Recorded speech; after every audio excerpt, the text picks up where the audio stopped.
Sime, have fun, huh? What's up? What are you doing, man? So let's talk football just a little bit before jumping into other issues. Victor Sime, Saudi Arabia wants you. Saudi Arabia is offering Victor Sime close to $1 million US. That is 850,000 euro a week. They are offering this guy more than £1 billion a week. A week. Well, this is the third offer they are giving Victor Osimhen. As of last year, they approached Osimhen with one offer that's about 600,000, close to 600,000 a week. Another offer came earlier this year, and they are now preparing a third offer, and apparently it's worth 850,000 euro a week. A week payment, 850,000 thousand euro a week, minus bonuses, minus gold bonuses, minus endorsement and everything. That's just the money he gets a week. If Victor Osimhen signed to Saudi Arabia club Al Hilal, and Saudi Arabia is currently in Nigeria thinking about the matter. Maybe he wants to consult his oracles in Africa. He left Turkey and is currently in Nigeria. He wants to consult his oracle, to ask oracle, should I let go of this money and pursue 350,000 US dollar, 350,000 US pounds, looking for a hint? Because let us be serious. Victor Osimhen wants to play in the Premier League at least, but those Premier League clubs are playing with him. They are joking with him. Maybe because he's a black player, though. They are joking with him. They are offering wages like 150, 200,000 to 300,000 pounds a week. Victor Osimhen said, no, I am way more than that. I can score. And he needs something more. But they are not just offering him what he wants.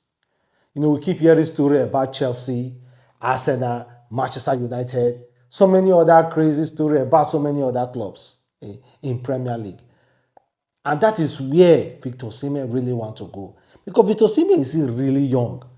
He's still really young because people, is it that I don't know if he's really young to go to Saudi Arabia club, because people now see Saudi Arabia club as a club of retirement. No. Saudi Arabia want to change that ideology that their club is for retirement. They want to change that ideology. That's why they are aiming for players like Victor Osimhen and other players, young players to come. And Victor Osimhen, the way I'm seeing it, is going to take this offer. 850,000 euro, I'm going to take the offer. But if I'm Victor Osimhen, I'm going to sign an unconditional release clause for 5 years. That will say the club cannot say, oh, I'm going. No. And the clubs cannot say, oh, I'm not going to pay you if I have injury or anything. No. Unconditional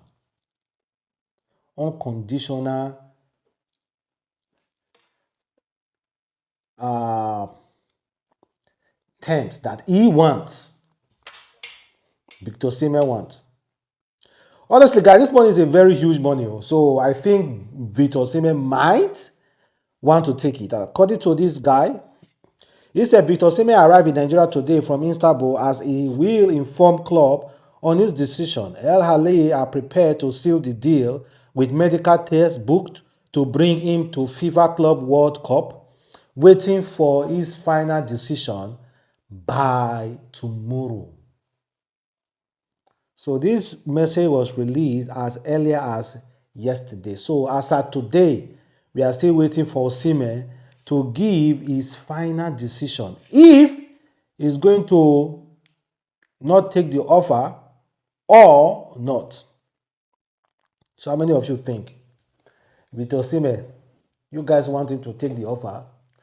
Victor Osimhen is still too young to go to Saudi Arabia.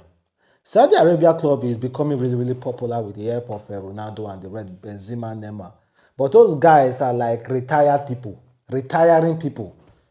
So, and Victor Osimhen, he feels like he's hot. He needs that legacy.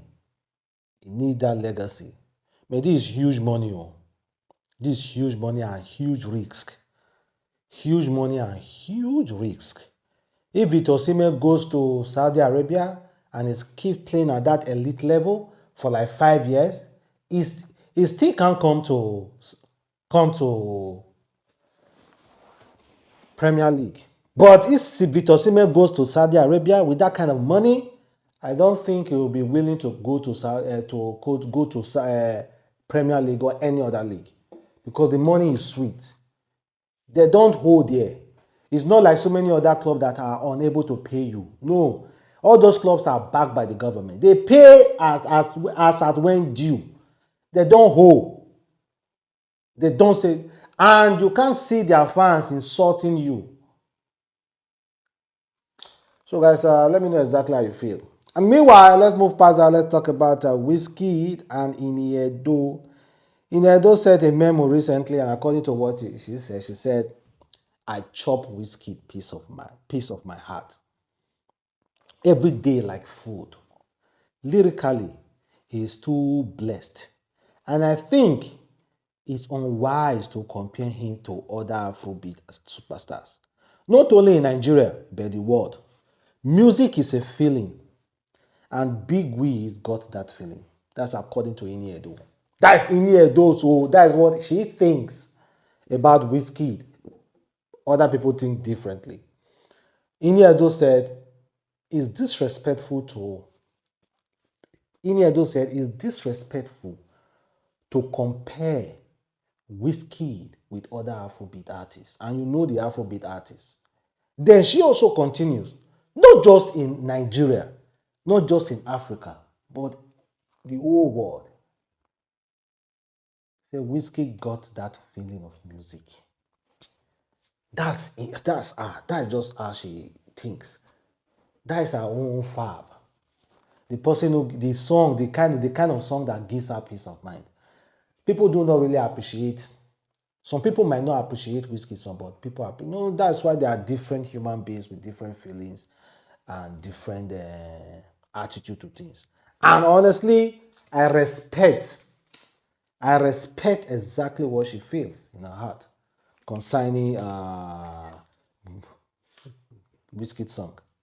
I respect exactly what she feels. That is what she thinks. So nobody should come blasting in here and making all sorts of crazy talk about her. That is her and that is her fab. And you guys should respect her for what she has said about who she likes listening to. Meanwhile, to end this video, let's talk about what this man here has to say about Yahoo Boys. According to him, he said, beggars are not Nigeria government problem. Beggars are Yahoo Boys problem.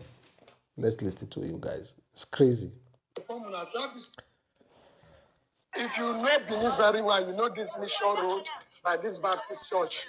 You will know, say, there are so many beggars where they sit down here where we they look over time, say, our federal government not take care of them, federal government not take care of them. But I just come and inform us, all these people, they are not federal government responsibility. They are Yahoo Boys' responsibility to take care of. Yahoo Boys, some of them don't build house, don't buy motor, and I need people who are going to take care of those things. Not be alone, I go to stay that house. See people who are supposed to stay with you now. And I said no. So I'm calling on all the Yahoo Boys in Benin City to come and show love to their people, take care of their responsibility. My brother and I lie. Let me lie, sir. So now Yahoo Boys' responsibility be this. So please, federal government, talk to Yahoo Boys in Benin to come and take care of their responsibility. Maybe he's just being sarcastic. Maybe that's not what he meant. Maybe it was just pulling a stunt, like mocking federal government. I think so. Maybe just pulling a stunt because I don't see how beggars are your boy's responsibility. And we forget, begging for some people in Nigeria is an occupation, not a necessity. It's an occupation. For these people, they have houses. They can stay. They knock in the night. They born. They get houses for Kano. They get houses for many states. But they love begging. So it is not something that is necessary for them, like they need to beg to feed. No, it's an occupation. It's what they love doing. They specialize in it. They train their kids. They train their kids in a way that their kids will meet you, penetrate through your eyes, inside your mind, to a point you are pushed to dash them money. That's how they train their kids. There are even some who go to Babalawo to do jazz so that they can get favor more than their neighbor. If you want to know, give a beggar 1,000 naira and live there. That beggar will not share a kobo to he or she neighbor. He won't, or she won't. Never. They won't try it. They won't. Well, I don't see how Yahoo boys got be beggar responsibility. But let me know, guys, if you feel it.